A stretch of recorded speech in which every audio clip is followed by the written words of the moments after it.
Thank you very much, Alex. All right, good afternoon, folks. My goal here today is to give you a brief overview of market recapture analysis, including both a very basic version of some of the statistical analysis that go into this process, as well as addressing some of the assumptions that are inherent in conducting this type of research and how we do our best to address these assumptions so as to create the least amount of bias in our analysis. A number of species here that you can see are used for photo identification. I know that RH touched on some of these. The cetaceans on the top and the terrestrial mammals on the bottom, all cases where we're able to use natural markings, a non-invasive form of photo identification or individual identification. On the left and right, you can see a seal tag and a polar bear tongue tattoo, more invasive forms of an individual identification, but yet still used in similar ways. So through the course of our talks this afternoon, we've heard a lot about some of the approaches or some of the data that can be gleaned from photographic identification research. And those include site fidelity patterns, range patterns, and social affiliation. This talk will focus specifically on abundance, and if you're interested in learning more about some of the other functions of this approach, I'm sure many of the speakers here today can tell you much more about that, and I'd be happy to talk about that as well. So market recapture, what is it? It's essentially a method for estimating the abundance and other parameters of an animal population based on the ratio of marked to unmarked individuals. The importance of it is that it allows for assessments, again, of things like population size, but not just population size like line transect surveys, but also things like rates of survival, recruitment, and population growth. Now, the application is somewhat obvious. Characterizing these vital trends in marine mammal populations are really crucial for application to management and conservation regimes. First, I want to just describe to you a kind of a natural bifurcation in market recapture abundance estimation and how we approach it based on the type of population we're working with. Now, the most simplistic market capture analyses are based on closed models or closed population models, and those are situations where we assume that no individuals enter or leave the study area or population during the course of the study. So in other words, there are no births, deaths, immigration, or immigration from the study area. Now, these are assumptions that are made as part of running market capture analysis. But unfortunately, most animal populations are not closed. And that's particularly the case with cetaceans, who generally are wide-ranging animals. There are a few exceptions to this. One good example would be the Sarasota Bay population that Randy Wells and his colleagues have studied for about 40 years now. And that population is generally assumed to be closed, confined within a bay or a system of bays. And that seems to be consistent with a number of other bottlenose dolphin populations along the Gulf Coast. Now I'm going to come back to closed populations because there's actually an advantage in assuming the population is closed for market capture abundance estimation. And that's because essentially you can use variations of these models to incorporate heterogeneity or unequal capture probabilities in individuals, which is inherent in most marine mammal populations. So I'll come back to this as we move along. The other and more, what we find in most animal populations, particularly with cetaceans, are that these populations are indeed open. And there are births, deaths, immigration to or immigration from the study area. And the application of open population model estimators using market capture data allows us to, again, not only estimate the abundance of a population, but also to estimate the rate of births, deaths, immigration, or immigration. And that obviously can also be very useful data for a number of monitoring programs. Now, one of the issues here, we have survey 1, you can see that we have 4 individuals, and then between survey 1 and survey 2, we had 1 individual die, we had 1 individual emigrate, 1 individual immigrate, and 1 individual that was born. So you can see that between survey 1 and survey 2, we have 4 individuals in both cases. These are not the same 4 individuals. And one of the challenges, and there are many, as I think John C. pointed out, in terms of assumptions and applying photographic identification data to market recapture analysis, is that, for example, in survey 1, if we missed an individual that was present. And between the two surveys, we had an individual, we missed an individual that was present, and then we went back out and surveyed two, and we found what we thought was a new individual. We might assume that it was an individual that either immigrated or was born into the population, but in fact, it may have just been an individual that was overlooked that first survey. Similarly, if in survey one, we have an individual that we identified, and then in survey two, we overlooked that individual, but it wasn't present in the study area, we might assume that it either had died or immigrated from the study area, when in fact the individual was simply missed during the first survey. So a number of challenges and issues related to the assumptions of these types of analysis. In its simplest form, I want to give you just an example here of what we call the Peterson-Lincoln estimator. It's a closed population estimator, in this case only using 2 surveys. So you can see here we would basically go out on our first survey, collect a sample from a number of individuals or mark a number of individuals, and that's the upper left-hand portion of the equation here. We then return for our second survey. During that survey, we capture some number of individuals. Some proportion of those individuals are what we call recaptures. In other words, they were individuals that were marked during the first survey, and then we recited those same individuals. And basically using those 3 values, those number of individuals that were marked during the first survey, the number of individuals that were recaptured or had been marked on the first survey but were recited on the second survey, relative to the total number of individuals captured in the second survey, we can develop a proportion. You can see the proportion outlined here with some theoretical numbers. If we had basically 5 recaptures over 20 individuals captured in the second survey, 60 individuals that were marked in the first survey, simple ratio would give us a population size of 64 individuals in this case. Now I'm going to illustrate this to you in a little more detail here. So if we were to go out and collect a random sample of individuals from a population, represented here by the dotted box, and it's not the whole population, it's a random subsample. And that sample contained 12 individuals from that first survey. We went back out on the second survey, assuming that we've allowed enough time for the individuals in the population to mix well enough to then create what we would call a random sample. In other words, you can see our 12 individuals from survey 1 have now dispersed throughout the population. And we collected a second sample of, say for example, 15 individuals. 4 of those individuals were recaptures, or were individuals, 4 of those were 4 of the 12 from the first survey. We would end up, again, with the 3 values, we need to run the most simplistic type of population estimator.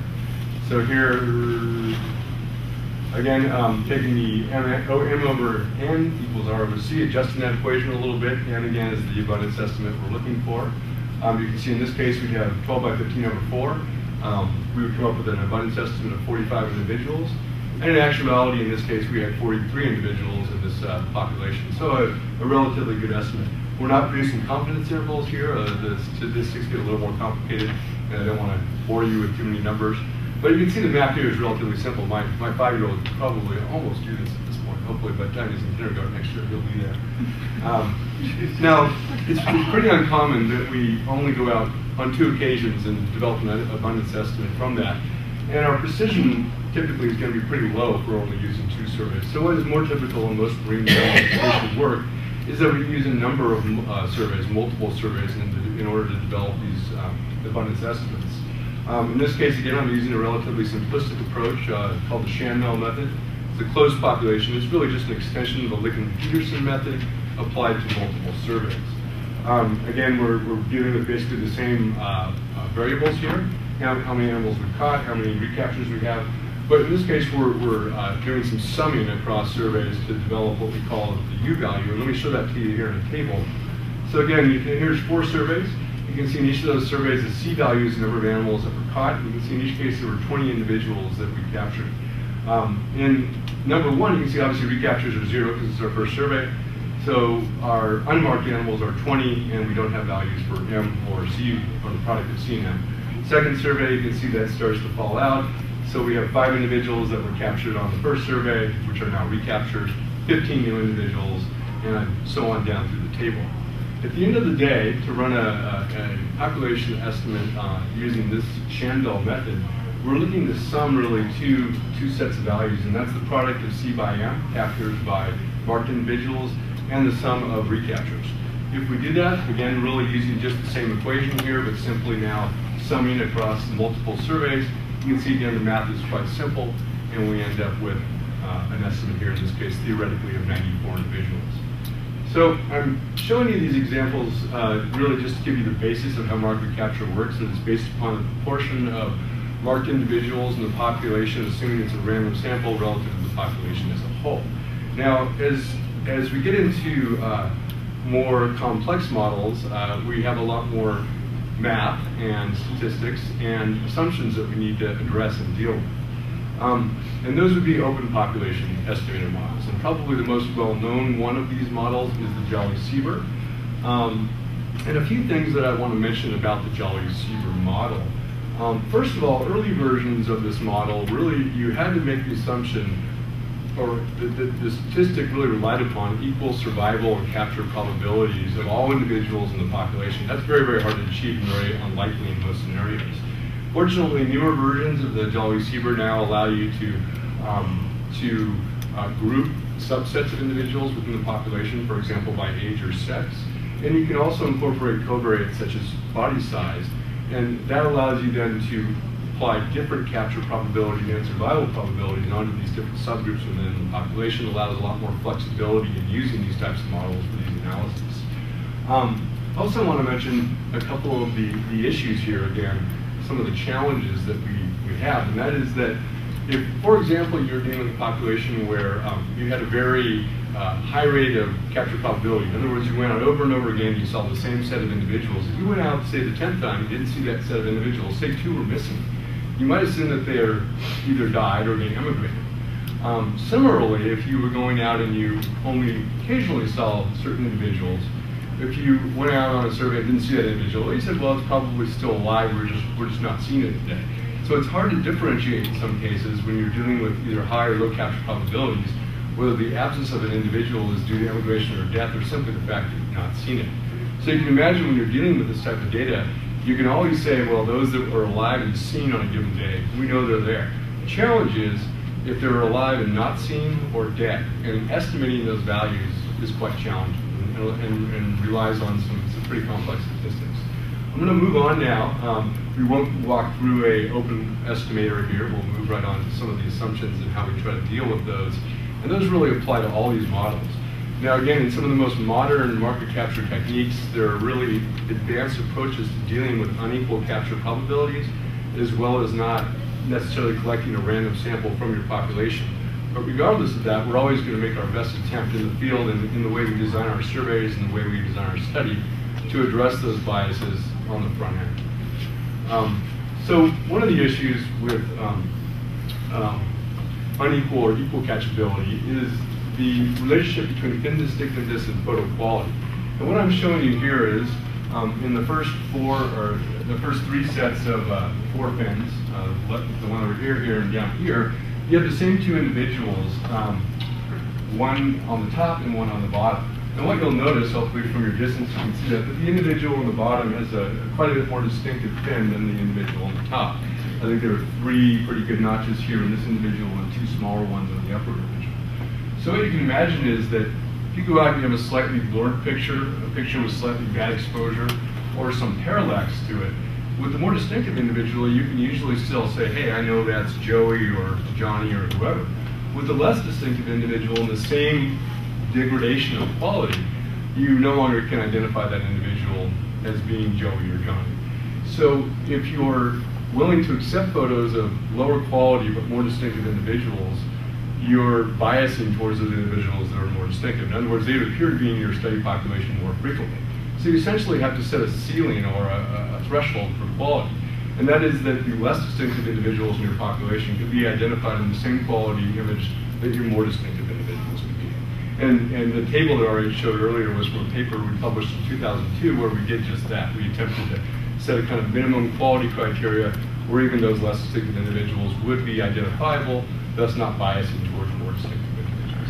Similarly with thin areas, if you have an individual that has the top chopped off, you might be able to identify it in a photo where water is blocking much of the fin, but an individual that does not have a top fin feature would not be identifiable. So again, if this were an animal we could say who it was with a chopped top, we would have to eliminate it if indeed it wouldn't be, the same conditions wouldn't be applicable to an individual who didn't have a fin.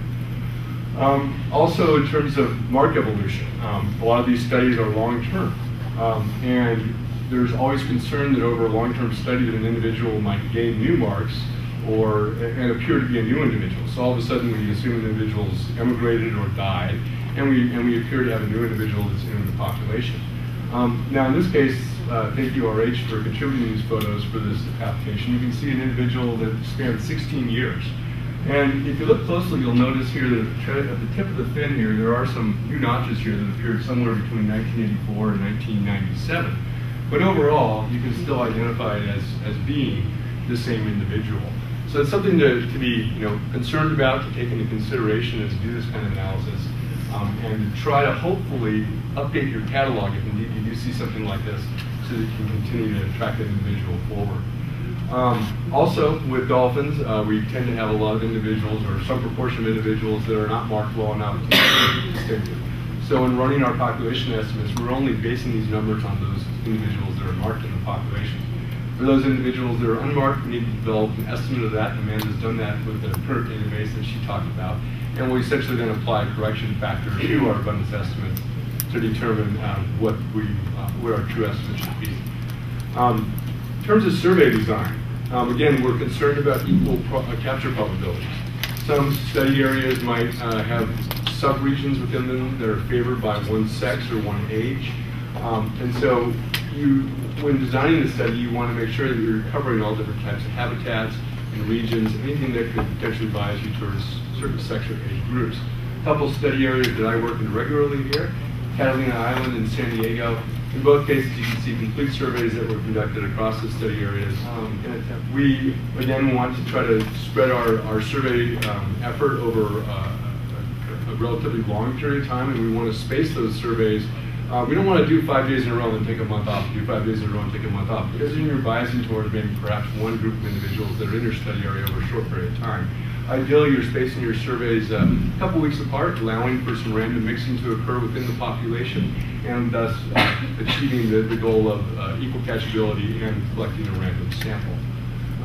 Just want to give you an example of one study area that I worked in extensively in the mid-90s. This is Turnip Atoll, Belize. Again, I thank RH for the opportunity to go to this amazing location and do some studies of bottlenose dolphins. We did almost 550 surveys over 5 years. Well, I think it's the highest sampling rate of any bottlenose dolphin study that I'm aware of. That's one every 3 days for 5 years straight. Yeah, I don't know how we did it. Many colleagues were involved in this as well. There are only 87 individuals, so a very small population, very low density, and variable patterns of site fidelity. In this case, we use a closed model, what's called MTH.